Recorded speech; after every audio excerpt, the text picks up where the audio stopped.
the whole situation has to be understood from two events which I want to. What are the things which I learned from the Bombay massacre which happened subsequent to Babri Masjid? The Muslim community was involved. They may not at that time labeled as terrorists, but they were basically a group of people from the underworld, and those people, you don't know where they are at the moment, for example. Now, how did the police, did they approach the whole issue professionally? Mm-hmm. Did they find out that only Muslims were involved there?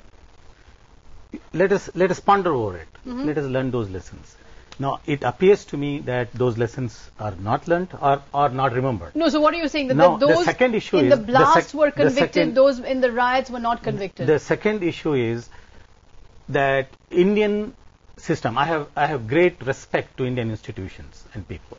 But still, if I use the international benchmarks, our forces, particularly the police forces, by and large, they are the states which manage them.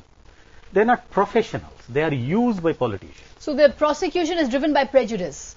So are now you saying that it's not prosecuting criminals? It's in fact prejudice against the community. I want an evidence of professionalism in executions. Okay. Let's hear from Vrinda Grover, who is in fact a lawyer and who has in fact investigated the Delhi encounter that took place in Jamnagar. Vrinda Grover, why not give the police the benefit of the doubt?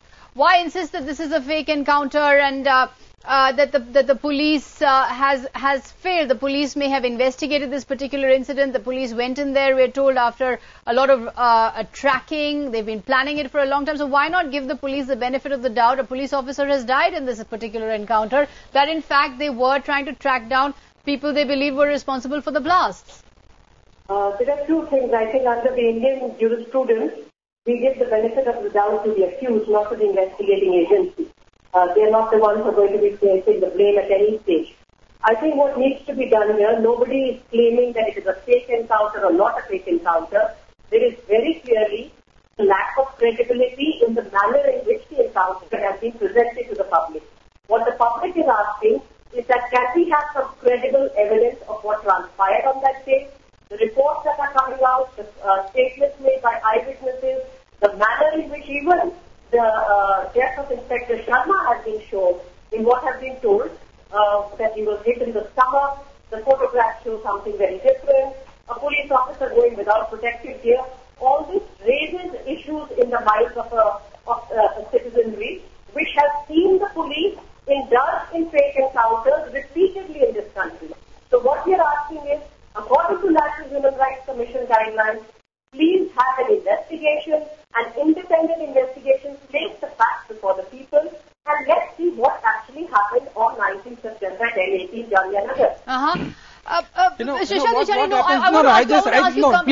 Please. I just want to comment on this. It is the attitude of such people that creates more problems for the government and also the Muslim community. You know, if you see the mood in Jamnagar, maybe at the time of encounter, people were a little taken aback. They were shocked, surprised, and in disbelief. They did not believe that serious terrorists could be hiding amidst them. But what has happened is, after the death of a police officer, and that too, he was shot.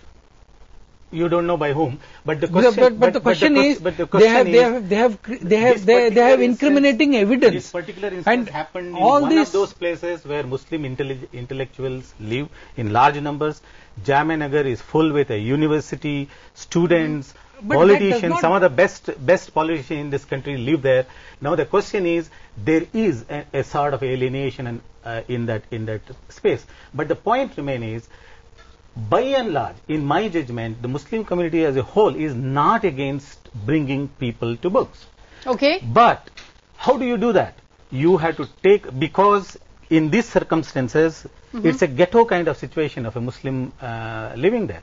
So you have to take people in confidence. You have to talk to the leaderships. You have to bring the panchayati and the other kind of situation, the people there. But why does the Muslim leadership come forward? I want to know in the last 60 years. Please let me also intervene. Okay, go ahead. In these 60 years, you are the author of such a committee report. You have said that Muslims have not been brought into the mainstream of Indian politics and they have not been brought into the mainstream of economic development and all these things. But what has the leaders of the Muslim community done? What do you mean by every issue? No, let me tell you. Every issue, if it is a Jammu and Kashmir issue, it becomes a Hindu-Muslim issue. If it is a common civil code, if it is a common civil code, isn't it the Sangh Parivar that is making the entire war on terror, tying it up with minority appeasement, tying it up with minority reservation, and making it a Hindu-Muslim issue? No, none of these issues we have raised. We have never raised these issues at all. But every time a political party comes into the fray, the idea of removing quota. What was the idea behind bringing quota? Because it was a UN resolution and continuation of an UN resolution, which is what the Prime Minister is saying even now. We'll come back to this question. It's a very, very sensitive issue, and the communities of Hindu and Muslim, I think the trust is really completely breaking down. But who's responsible for that? We'll come back to this very troubling question of our times. These are dark days, and we need to speak honestly about the matters that divide us. We'll come back after this tiny break. Stay with us. दो चार लोगों की वजह से सबको इसमें एक साथ नहीं इन्वॉल्व किया जा सकता, पूरी कम्युनिटी को बदनाम नहीं किया जा सकता. It's really pity for Muslims that innocent Muslim also suffering because of that. We are not doing anything wrong, but then also everybody is blaming us. Entire religion is being categorized, which is what goes wrong. If something wrong happens, they just target the Muslims. If the Muslim community comes together and identifies these people who are responsible to do things and take corrective measures, I guess things should be fine and all right.